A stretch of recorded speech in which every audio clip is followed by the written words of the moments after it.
شپږمه سپاره 14 رکوع سوره مائده 9 رکوع. بسم الله الرحمن الرحیم. یا ایها الذین آمنوا ایمان ولا تتخذوا الذین تاسو مګرځوئ هغه خلک اتخذوا دینکم هزوا چا چې د ستاسو دین به طورې ټوکه وګرځولو ولعبا او به طورې لوبې من الذین د هغو خلکو نه اوتو الکتاب چاته چې کتاب ورکړلی شوی دی من قبلکم مخکې له ستاسو نه والکفار او کافران اولیاء مګرځوئ ملګري. واتقوا الله الله نه ویریږئ ان کنتم مؤمنین که چېرته تاسو ایمان لرئ. واذا نادیتم الی الصلاة او هر کله چې تاسو ته اذان وشي مونځ ته اتخذوها هزوا ولعبا ته به ګورې چې دوی به ټوکې کوي خنداګانې به کوي ذلک دا بانهم قوم لا یعقلون بېشکه دوی یو داسې قوم دی چې عقل نه لري. قل یا اهل الکتاب ته ورته وفرمایلی کتاب هل تنقمون منا زمونږ څه په تاسو باندې بد لګي الا مگر ان آمنا بالله هغه دا چې مونږ ایمان راوړو په الله باندې و انزل الینا وما انزل الینا هغه څه چې مونږ طرف ته نازل شوي وما انزل من قبل هغه چې مخکې نازل شوي وان اکثرکم فاسقون او بېشکه اکثر د ستاسو بې حکمه دي. قل اے محبوبه ته ورته وفرمایه هل انبئکم آیا زه تاسو خبر درکم بشر من ذلک له دې نه په بدترې درجې سره مثوبة عند الله الله په نس باندې بدلې میلاو کېدلو سره من لعنه الله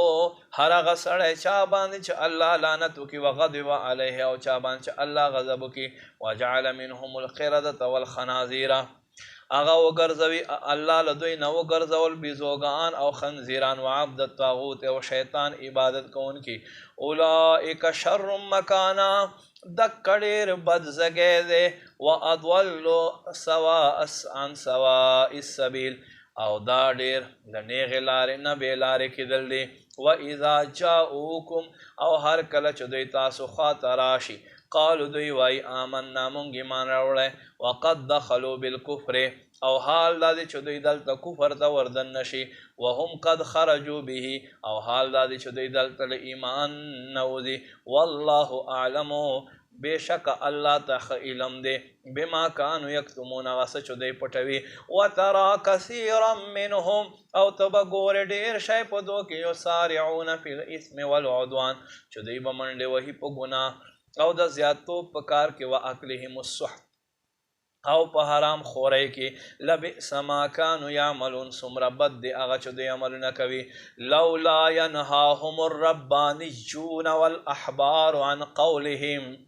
ولې دوی ته منع نه کوي د دوی پادریان والاحبار او د دوی درویشان عن قولهم الاثم د ګناه د خبرونه واکلهم السحت او د حرام خورینا لبئس ما كانوا يصنعون څومره بد دی هغه کار چې دوی کوي. وقالت اليهود يد الله مغلوله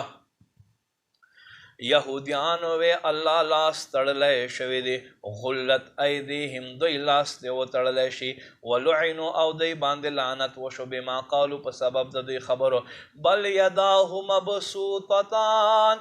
بلکې الله لاس کشاده دی ينفق کیف یشاء خرڅ کوي څنګه چې د خوښه شي وليزيدن كثيرا منهم او ډېرو ته زیات هم ورکوي له دې نه. وما انزل الیک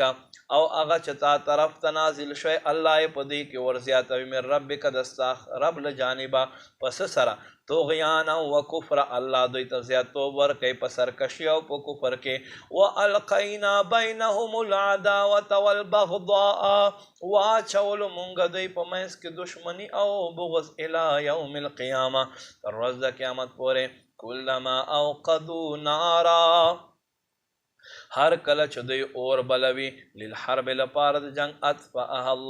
الله بیا ورمړوي. ویسعون فی الارض فسادا او دوی منډه وهي په ځمکه کې فساد دپاره. والله لا يحب المفسدین الله فسادیان نه خوښوي. ولو ان اهل الكتاب آمنوا کچیرته اهل کتاب ایمان راوړي واتقوا پرهیزګاري اختیار کړي لکفرنا عنهم سیئاتهم زر دې چې مونږ به لرې کړو دوی نه ګناهونه دوی ولا ادخلناهم او زر دې چې مونږ به دوی دننه کړو جنات النعیم هغه نعمتونو وال او سکون والباغونو ته ولو انهم اقاموا التوراة والانجیل او کچیرته دوی قائم ګرځولی او تورات او انجیل وما انزل الیهم من ربهم هغه چې دوی ته دوی رب له طرفه نازل شوی لاکلوا من فوقهم ضرور به دوی له بره نه خوراک کولو ومن تحت ارجلهم او ضرور د دوی خپو لاندې نه به دوی خوراک کولو منهم امة مقتصده په دوی کې یو جماعت په اعتدال باندې دی وکثیر